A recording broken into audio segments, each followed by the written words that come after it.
and he makes it a complete part of the process and answers them at the same time, which is a wonderful thing to hear. But just the very informality of hearing people who could throw a question out from the floor about anything, that doesn't happen often. It certainly doesn't happen in academic circles, and it's very, very difficult to deal with. You know, speaking as somebody who does speak quite a bit, you get used to it with Halliday, and you get used to it actually in this system because we all tend to do it. But it doesn't happen out there very often in the real world. You know, you've got to sit quiet and listen, and then in some places you have to write your questions down and they vet them. There's somebody there to vet them before they actually even get to the speaker, if he's going to answer questions at all, you know. So, yeah, it is the uniqueness of that and the consistency of it is fascinating, fascinating. But I want to finish on the last one. This is the third point I wanted to make, and that is that there is one last reason which I think, I mean there must be hundreds of reasons, but these three I think are the ones which actually are important to me, and that is actually witness.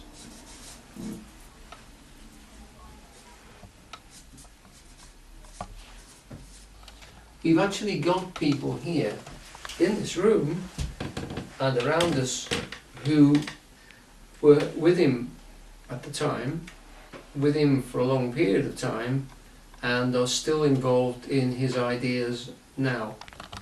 And that is very, very valuable. It's valuable, it's certainly been extremely valuable to me, because those people, you know, give me a wider, more three-dimensional picture of him. Talking to them about times when I wasn't there and things that I didn't see. And what comes across from that witness is the fact that Eugene was a consistent human being. What he said was what he did. He recommended me to do certain things, and he told me he'd done them himself.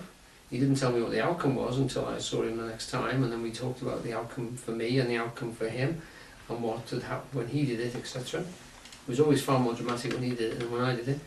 And but he did it in far more dangerous situations than I did. So he was fascinating from that point of view. But you got the distinct impression that everything he recommended he had tried. And the depth of his understanding, therefore, was very profound. And I was only one of many. I don't know anybody who did the same exercises that I did, which is fascinating, and I'm certainly sure I didn't do the ones that they did.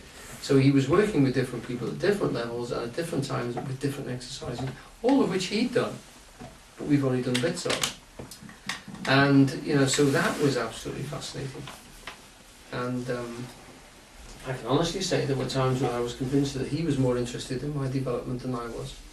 And I mentioned this when the first time we did the talk, there were times when I was absolutely completely full of ideas. I couldn't take any more in, and he was still talking.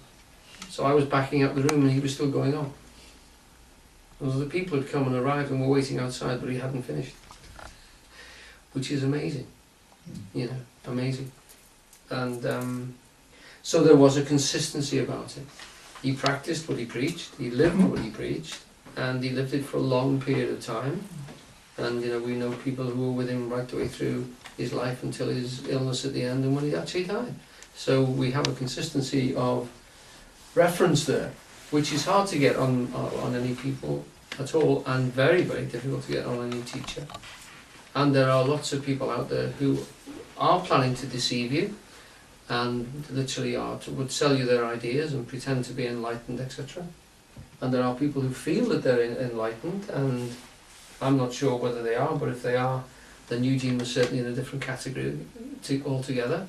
There must be layers of enlightenment, I think. But that fact that he actually lived every bit of what he taught us and everything that he wanted us to do, he had actually done, was terribly, terribly important. And it's still important now, because it gives you, I know that the level of work and the amount of work he did was far greater than just about anybody else in any other field I've seen. And that was very important because he wasn't getting vast rewards for that, if he was getting any reward at all, other than a spiritual reward for what he did. Right.